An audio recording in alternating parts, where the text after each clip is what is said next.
यत्र यत्र रघुनाथ कीर्तनम, जहां जहां रघुनाथ जी का कीर्तन हो, उनकी कथा हो, तत्र तत्र कृतमस्तकांजलिम, वहां वहां मस्तक झुकाए श्री हनुमान जी महाराज विनम्र भाव से पहुंच जाते हैं और भगवान की कथा बड़े भाव से सुनते हैं। हनुमान जी इतने भाव से सुनते हैं कि हनुमान जी के आंखों में आंसू आ जाता है। बाष्पवारि परिपूर्ण लोचनम मारुतिम नमत राक्षसांतकम। भगवान की कथा के सुरसिक श्रोता आंजनेय श्री हनुमंत लाल जी महाराज, और कल ही जब मैं यहां बैठा कथा सुनाने के लिए, तो सामने श्री हनुमान जी की सवारी रखी हुई है। हनुमान जी वहीं से देख रहे हैं, लगता है जैसे हनुमान जी सुन रहे हो पूरी कथा। पीछे विराजमान भगवान के परम सेवक आंजनेय श्री हनुमंत लाल जी महाराज, और हनुमान जी को क्या है, किसी भी रूप में कहीं भी बैठ के वो कथा सुन लेते, सवारी के रूप में ही बैठे श्रवण कर रहे हैं। ऐसे परम भागवत आंजनेय श्री हनुमंत लाल जी महाराज इस कथा के मुख्य यजमान श्री डॉक्टर अरविंद गनेरीवाल जी, श्री अनंत प्रसाद गनेरीवाल जी, गनेरीवाल परिवार के समस्त सदस्यगण,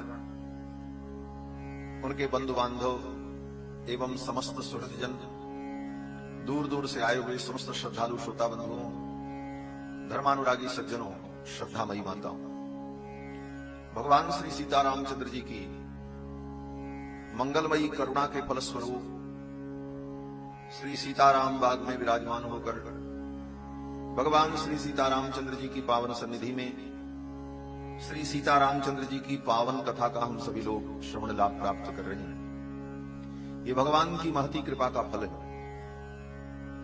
धन संपत्ति, पुत्र परिवार, सुख समृद्धि, ये तो हमारे प्रारब्ध का फल है। धन संपत्ति, पुत्र परिवार, सुख समृद्धि, ये हमारे प्रारब्ध से हमें मिलता है। हमारे प्रारब्ध में जितना है, जहां है, वहां वो मिलेगा। फिर भगवान की कृपा क्या है? तो संत जन कहते हैं भगवान की कृपा का फल है सत्संग की प्राप्ति। भगवान जब किसी जीव पर अनुग्रह करते हैं, कृपा करते हैं, तो भगवान की कृपा के फलस्वरूप उस जीव को सत्संग की प्राप्ति होती है। संत महापुरुषों के चरणों में बैठकर भगवान के पावन चरित्र को, भगवत विषय को सुनने का अवसर प्राप्त होता है।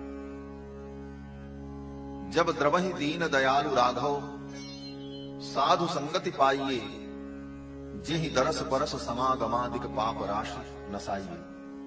गोस्वामी तुलसीदास जी महाराज कहते हैं कि भगवान जब द्रवीभूत होते हैं, भगवान करुणा करते हैं, तो जीव को संत समागम प्राप्त होता है, संतों का संग प्राप्त होता है। श्री कलि पावनावतार श्री गोस्वामी तुलसीदास जी महाराज कहते हैं कि जब भगवान द्रवीभूत होते हैं, भगवान करुणा करते हैं, तभी ऐसा सुंदर सुअवसर प्राप्त होता है। पवित्र पुरुषोत्तम मास, भगवान की पावन सन्निधि और भगवान श्री राम की मंगलमयी कथा सुनने और सुनाने का सुअवसर, ये जो मिला, ये भगवान की करुणा का फल, भगवान की कृपा का फल। इसी रूप में भगवान की कृपा और करुणा का अनुभव करना चाहिए। ये श्री राम कथा हमारे जन्म जन्मांतर के पाप का नाश करने वाली है। इसका एक एक अक्षर हमारे महान से महान पाप को नष्ट करने वाला, एकैकम अक्षरम प्रोक्तम महापातक नाशनम। भगवान श्री रघुनाथ जी का चरित्र, इसका एक एक अक्षर हमारे महान से महान पाप को नष्ट करने वाला। कल के प्रसंग में आप सभी लोगों ने श्रवण किया कि देवर्षि नारद ने महर्षि वाल्मीकि को संक्षेप में राम कथा सुनाई। 100 श्लोकों में राम कथा सुनाई। इसका नाम मूल रामायण है। इसी मूल रामायण को सुनकर के वाल्मीकि जी ने 24,000 श्लोकों में रामायण का विस्तार किया। फिर वाल्मीकि जी के 24,000 श्लोकों के विस्तार को पढ़कर श्री वेद व्यास जी ने 18 पुराण और महाभारत में राम कथा को लिखा। फिर बाद के कवियों ने, विद्वानों ने इन्हीं ग्रंथों के माध्यम से राम कथा को प्राप्त करके अपनी अपनी भाषा में, अपनी अपनी शैली में राम जी का गुणगान किया। पृथ्वी पर कहीं भी राम कथा विद्यमान है तो उसका मूल, यही मूल रामायण है जो नारद जी ने वाल्मीकि जी को सुनाया 100 श्लोक। और नारद जी को ये जो मिला, नारद जी ब्रह्मा जी के द्वारा मूल रामायण के ज्ञान को प्राप्त करके ब्रह्मलोक से आकर वाल्मीकि जी को ये ज्ञान प्रदान करते। श्री नारद जी महाराज जब वाल्मीकि जी को मूल रामायण सुना करके चले गए तो महर्षि वाल्मीकि ने सोचा आप चले, संध्या वंदन का समय हो गया। नारद जी के चले जाने के बाद मध्याह्न काल की संध्या का समय आया तो महर्षि वाल्मीकि अपने शिष्य भरद्वाज जी को लेकर तमसा नदी के तट पर स्नान करने के लिए, संध्या वंदन करने के लिए गए। प्रातः संध्या तो कर चुके थे। उसके बाद देवर्षि नारद आए, कथा सुनाई, नारद जी चले गए। सब करते कराते मध्याह्न की वेला हो गई। महर्षि वाल्मीकि अपने शिष्य भरद्वाज जी को लेकर के तमसा नदी के तट पर आए।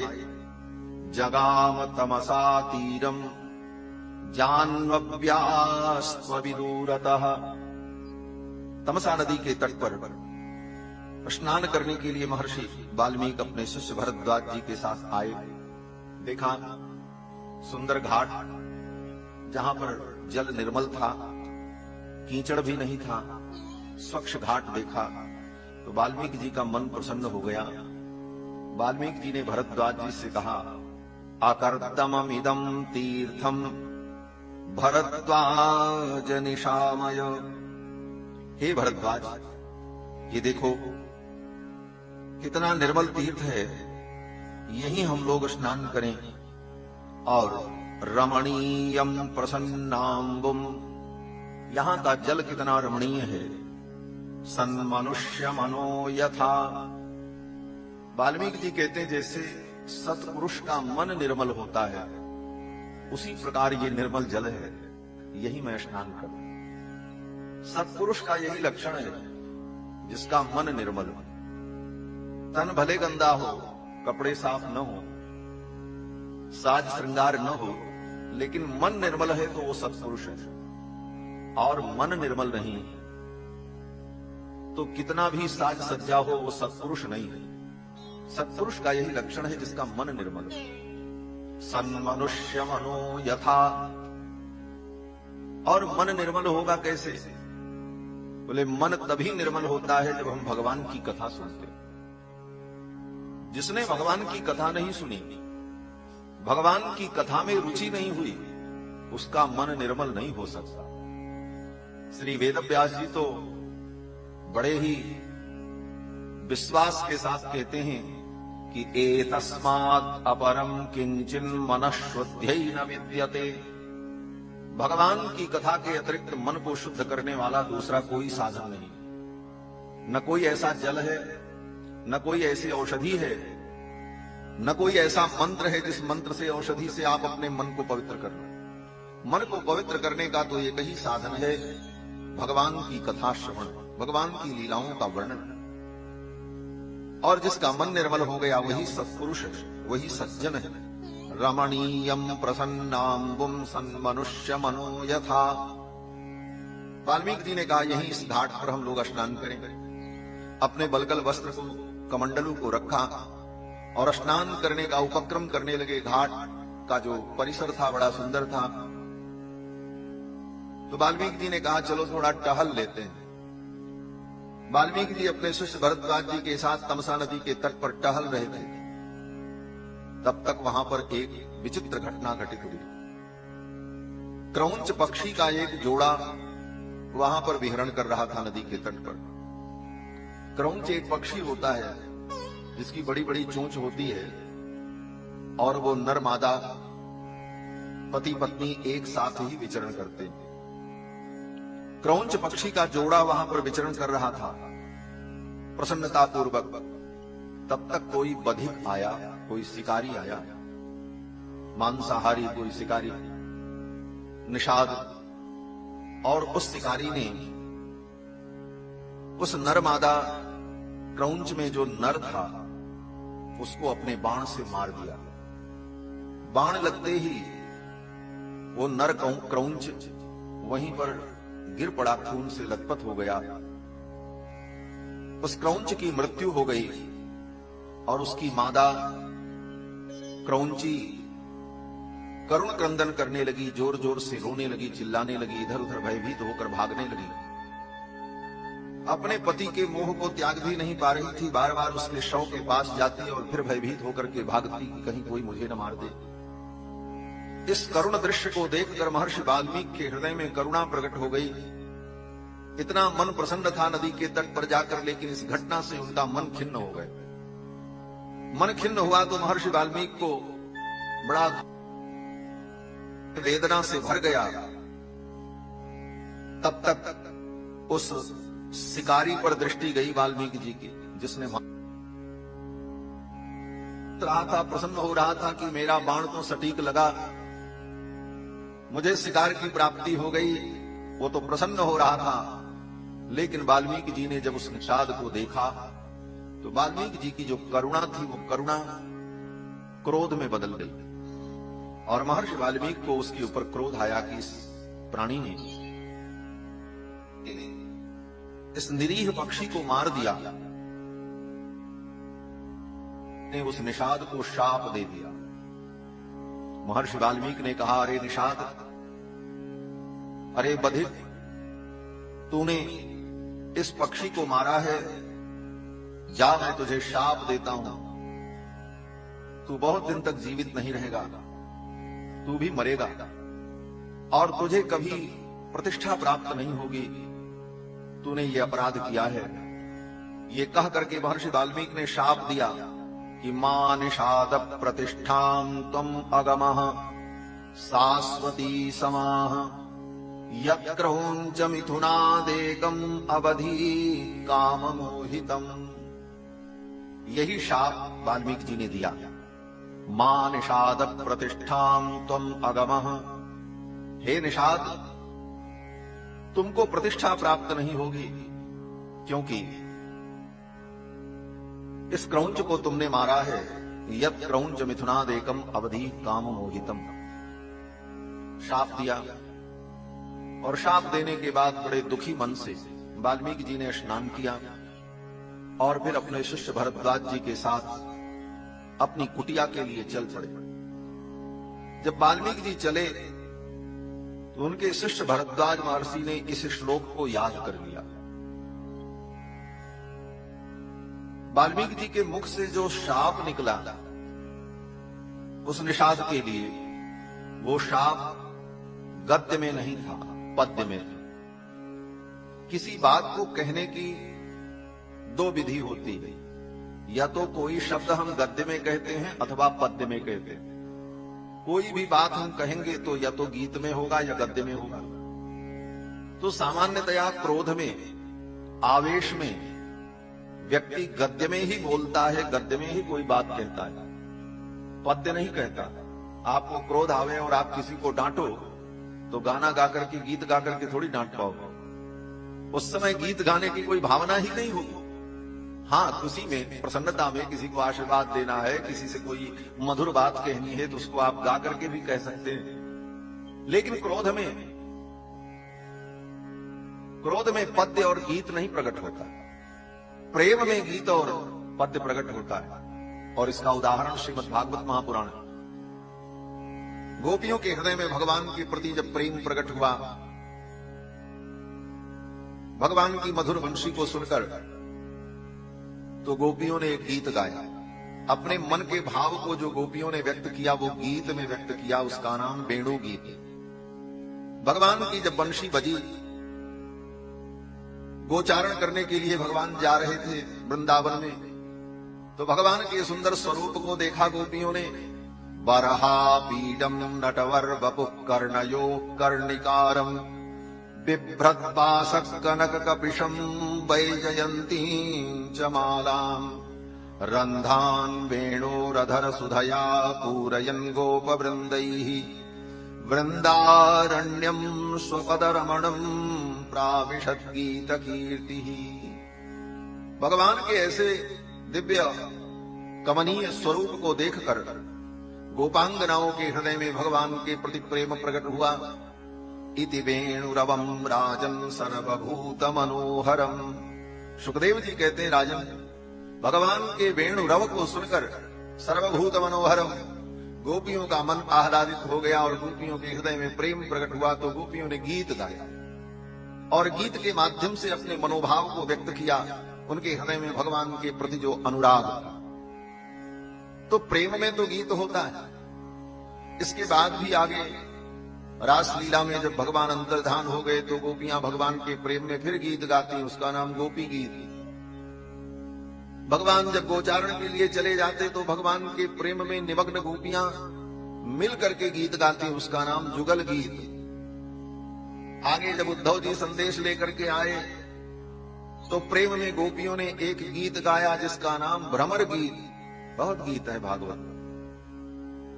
कहने का तात्पर्य कि प्रेम में तो गीत हो सकता है, लेकिन क्रोध में कोई गीत नहीं गा सकता, कोई कविता नहीं सुना सकता। लेकिन महर्षि वाल्मीकि के मुख से जो शाप निकला क्रोध में, वो कविता में निकला, श्लोक के रूप में निकला। मा निषाद प्रतिष्ठां त्वम् अगमः शाश्वती समाः यत् क्रौञ्च मिथुनादेकम् अवधि काममोहितम्। यही श्लोक 32 अक्षर का अनुष्टुप छंद में महर्षि वाल्मीकि के मुख से प्रकट हुआ। ये विश्व की प्रथम कविता है, इसको समझना। महर्षि वाल्मीकि के मुख से जो शाप निकला उस निषाद के लिए, ये शाप ही विश्व की प्रथम कविता है। इसके पहले दुनिया में कोई कविता नहीं थी और कोई कवि भी नहीं थे। बोले कवि होता तो कविता होती। प्रथम कवि वाल्मीकि जी, और उनके मुख से पहली कविता जो निकली, काव्य निकला, वो भी क्रोध में, और उस निषाद को शाप देने की। अब ये जब श्लोक प्रकट हुआ 32 अक्षर में, 4 चरण में, अनुष्टुप छंद में, तो उनके शिष्य भरद्वाज जी जो पीछे पीछे चल रहे थे, कलशम पूर्णमादाय, स्नान करने के बाद जल कलश लेकर पृष्ठतोनुजगामः, पीछे पीछे भरद्वाज जी आ रहे थे। भरद्वाज जी ने सुना और सुन करके याद कर लिया। गुरु जी के मुख से निकला है तो कुछ अच्छा ही होगा, याद कर लो। यही गुरु शिष्य परंपरा थी। गुरु जी के मुख से जो भी ज्ञान विज्ञान की बातें निकले, शिष्य हर क्षण सावधानी से उसे सुनते और उसे धारण कर लेते। केवल पोथी खोलकर, किताब खोल करके ही पढ़ाई नहीं होती। आचार्य और गुरुजनों के आचरण में, उनकी वाणी में, उनके व्यवहार में भी जो ज्ञान होता है उसे शिष्य ग्रहण करता रहता है। केवल किताब खोल करके ही पढ़ाई नहीं होती। आचार्यों के, गुरुजनों के आचरण, व्यवहार, उनकी वाणी, इन सब में शास्त्र की शिक्षा, व्यवहार की शिक्षा, आचार विचार की शिक्षा निहित होती। महर्षि वाल्मीकि के उस श्लोक को भरद्वाज जी ने याद कर लिया और गुनगुनाते हुए पीछे पीछे चले आ गए। और ज्यों ही पहुंचे आश्रम में वाल्मीकि जी अपने शिष्य भरद्वाज जी के साथ, और कुटिया में जाकर के कलश को रखा भरद्वाज जी ने और दोनों बैठे। तब तक ब्रह्मा जी आ गए। पहले तो नारद जी आए, अब नारद जी के पिताजी आ गए, ब्रह्मा जी आ गए। आजगाम ततो ब्रह्मा लोककर्ता स्वयं प्रभु। उसी समय ब्रह्मा जी आए, लोककर्ता, जो संपूर्ण सृष्टि को बनाने वाले हैं, ऐसे लोककर्ता ब्रह्मा जी आ गए। और ब्रह्मा जी आए तो महर्षि वाल्मीकि ने जी ब्रह्मा जी का भी पूजन किया, उनके चरणों में वंदन किया और चरणों में बैठ गए। तो ब्रह्मा जी ने कहा, वाल्मीकि, मैं किसी प्रयोजन से आया हूं, और प्रयोजन यह है कि तुम्हारे मुख से जो अभी अभी कविता निकली है, उस निषाद को शाप देने के लिए वो कविता किसी कारण से प्रकट हुई। क्या कारण था? तो ब्रह्मा जी कहते हैं कि मच्छंदा देवते ब्रह्मन् प्रवृत्तेयं सरस्वती। मच्छंदा देवते ब्रह्मन् प्रवृत्तेयं सरस्वती। ये सरस्वती, ये कविता तुम्हारे मुख से जो प्रकट हुई है, ये मेरे संकल्प से प्रकट हुई है, मेरी प्रेरणा से प्रकट हुई, और तुम्हारे द्वारा एक अद्भुत काव्य की रचना होने वाली है। कौन सा काव्य? तो ब्रह्मा जी कहते हैं कि रामस्य चरितम कृत्स्नम कुरुतम ऋषिषत्तम। हे ऋषि श्रेष्ठ, तुम रामचरित्र का लेखन करो, रामचरित्र को काव्य में लिखो, रामचरित्र विषयक काव्य की रचना करो। इसीलिए तुम्हारे मुख से ये कविता प्रकट हुई है और मेरी प्रेरणा से प्रकट हुई। नारद जी के द्वारा तुमने जो सुना है, उसी चरित्र का तुम विस्तार करो। वृत्तम कथय धीरस्य यथा ते नारदाच्छ्रुतम। नारद जी के द्वारा तुमने जो सुना है, उसी का तुम विस्तार करो और विस्तार से रामचरित्र का वर्णन करो। तो वाल्मीकि जी ने कहा, नारद जी ने हमको जो सुनाया है वो तो बहुत संक्षेप में सुनाया है। नारद जी ने तो मात्र 100 श्लोकों में हमको सुनाया है, मैं उसका कितना विस्तार करूंगा?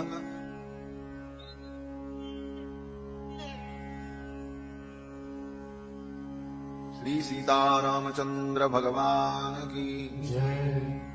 ब्रह्मा जी ने आकर के कहा, हे मुनिवर, आप भगवान श्री रघुनंदन के पावन चरित्र का वर्णन करो।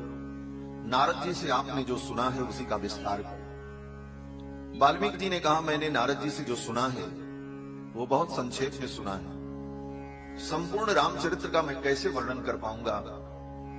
राम जी ने क्या क्या लीला की है, वन में उन्होंने कौन कौन सी लीला की, ये सब मैं कैसे जान पाऊंगा और कैसे वर्णन करूंगा? तो ब्रह्मा जी ने कहा, मैं आशीर्वाद देता हूं, मेरे आशीर्वाद से तुम संपूर्ण रामचरित्र को जान जाओगे। जो राम जी का चरित्र अविदित है, वह भी तुमको विदित हो जाएगा। तच्चाप्य विदितम सर्वम विदितम ते भविष्यति। राम जी का जो चरित्र अविदित है, जिस चरित्र को तुम नहीं जानते, अथवा जिस चरित्र को कोई नहीं जानता, अत्यंत गोपनीय चरित्र, तच्चाप्य विदितम सर्वम, वह अविदित चरित्र भी तुमको विदित हो जाएगा। बोले, ऐसा कोई चरित्र भगवान का होता है जो किसी को न पता हो? हाँ, जिस समय भगवान लीला करते हैं उस समय बहुत से ऐसे चरित्र होते हैं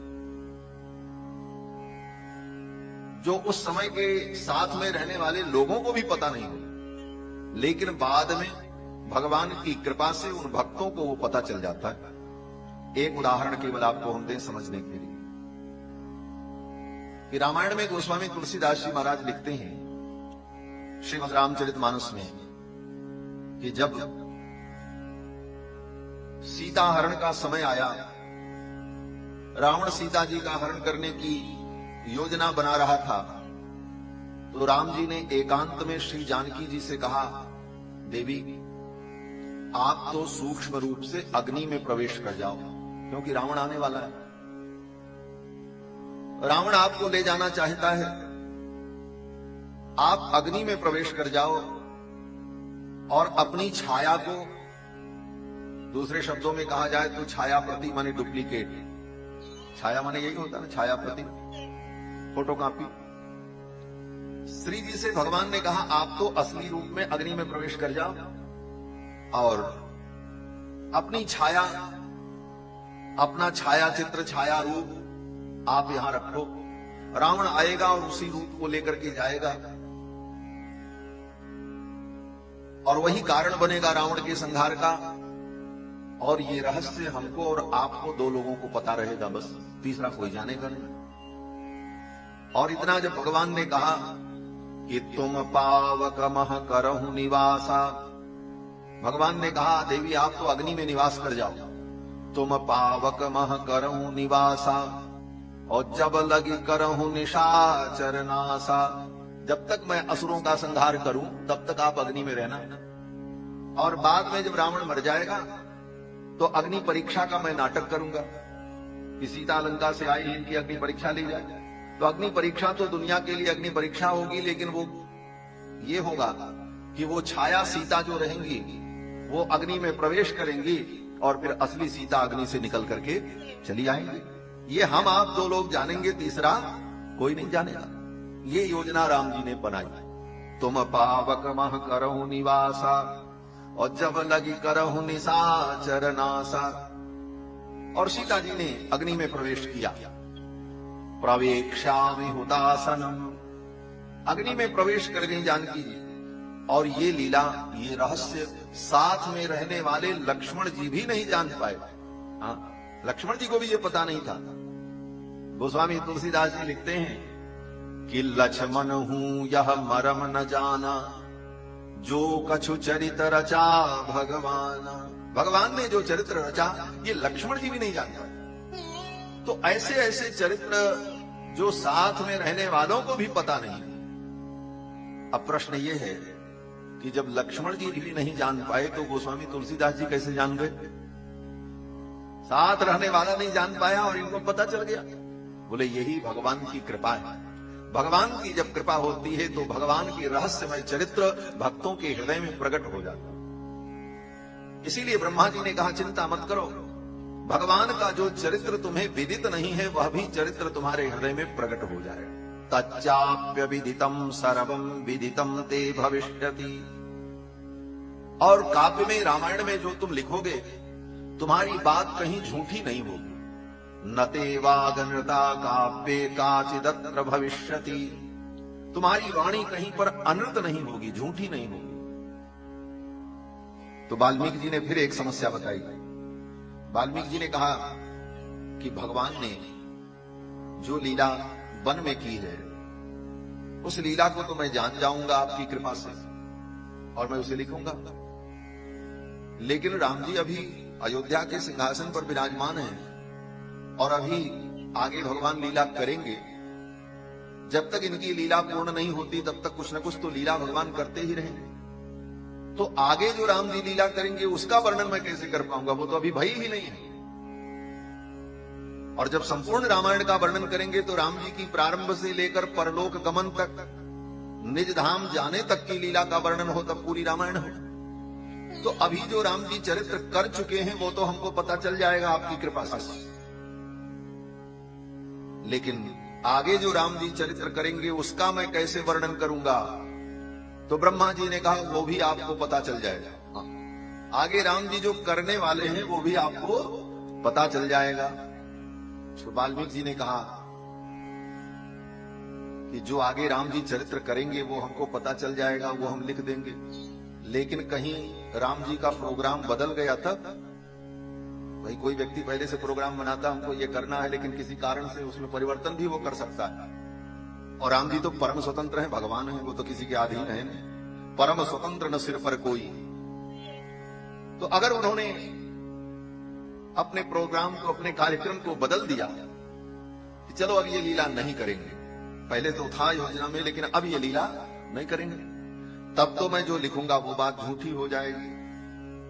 तो ब्रह्मा जी ने कहा नहीं नहीं चिंता मत करो, जो आप लिखोगे राम जी की इच्छा नहीं भी होगी फिर भी राम जी को वही लीला करनी पड़ेगी, और वही लीला राम जी कर। नते वागनता काव्ये काचिदत्र भविष्यति, ऐसा वरदान ब्रह्मा जी का वाल्मीकि जी को प्राप्त। और तब वाल्मीकि जी ने रामायण की रचना प्रारंभ की। इसीलिए वाल्मीकि रामायण को राम कथा के विषय में परम प्रामाणिक ग्रंथ माना जाता है। वाल्मीकि रामायण परम प्रामाणिक ग्रंथ जिसमें यथावत महर्षि वाल्मीकि ने राम जी के चरित्र को लिखा है। राम जी ने जो जो किया जैसे जैसे किया। ब्रह्मा जी आशीर्वाद देकर के जाने लगे और ब्रह्मा जी ने कहा कुरु राम कथाम पुण्याम श्लोकबद्धाम मनोरमाम। श्लोकबद्ध मन को आनंद देने वाली राम कथा का वर्णन करो और तुम्हारे द्वारा लिखी गई राम कथा यावत् स्थास्यन्ति गिरयः, जब तक इस पृथ्वी पर हिमालय और विंध्याचल जैसे पर्वत रहेंगे, सरितश्च महीतले, जब तक इस पृथ्वी पर गंगा जमुना सरस्वती सरयू जैसी पवित्र नदियां प्रवाहित होती रहेंगी, हे वाल्मीकि, तब तक इस दुनिया में तुम्हारे द्वारा लिखी गई रामायण को लोग गाएंगे और सुनेंगे। ये आशीर्वाद ब्रह्मा जी ने वाल्मीकि जी को दिया। वाल्मीकि जी ने कहा हमको क्या मिलेगा, हमको भी कुछ मिलेगा। तो ब्रह्मा जी ने कहा तावत, जब तक इस कथा को लोग गाएंगे, तावत ऊर्ध्वमधश्च त्वं मल्लोकेषु निवत्स्यसि, जब तक तुम्हारे द्वारा लिखी गई रामायण को लोग इस दुनिया में गाएंगे, एक व्यक्ति भी इस रामायण को गाने वाला पृथ्वी पर रहेगा, तब तक तुम मेरे ब्रह्मलोक में निवास करोगे, तुम्हें मेरे ब्रह्मलोक में स्थान प्राप्त होगा।